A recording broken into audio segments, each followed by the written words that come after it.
ሄሎ ፋሚሊ እንዴት ናችሁ? ስትጽፍ በጣም እየፈጠንክ ነው ላላችሁት ደግሞ ምንድነው እናንተ በጣም ስልቹ ስለሆናችሁ ነው። ባይዘው ኤዱኬሽናል ኮንተንት ስለሆነኛ ስለምትሰለቹ ነው። በተቻለ መጠን ፈጠን አድርጊ። እኔ ደግሞ ሁል ጊዜ 5 እንደገና ሌላ ኮመንት ሴክሽን 6ኛ ኦልዌይስ 6 ማዘጋጀት በዚህ ጊዜ ስለሚከብድ ለዛ ነው የምፈጥነው እና ከቻላችሁ ፖዝ እያደረጋችሁ ለማንኛውም ዛሬ እነዚህን እናያለን። ያው ፀጉርን ተቆረጥ መላጣ ነው።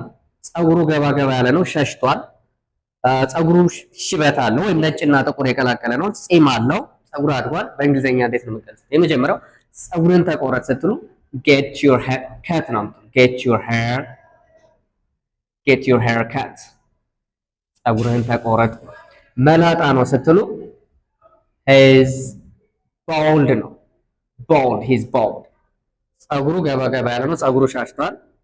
he got ወይም he has ማለት ትችላላችሁ። a receding he got a receding hair ነው የምትሉት። ገባ ገባ ያለ ፀጉር። ፀጉሩ ሽበት አለው ወይም ነጭና ጥቁር የቀላቀለ ነው ስትሉ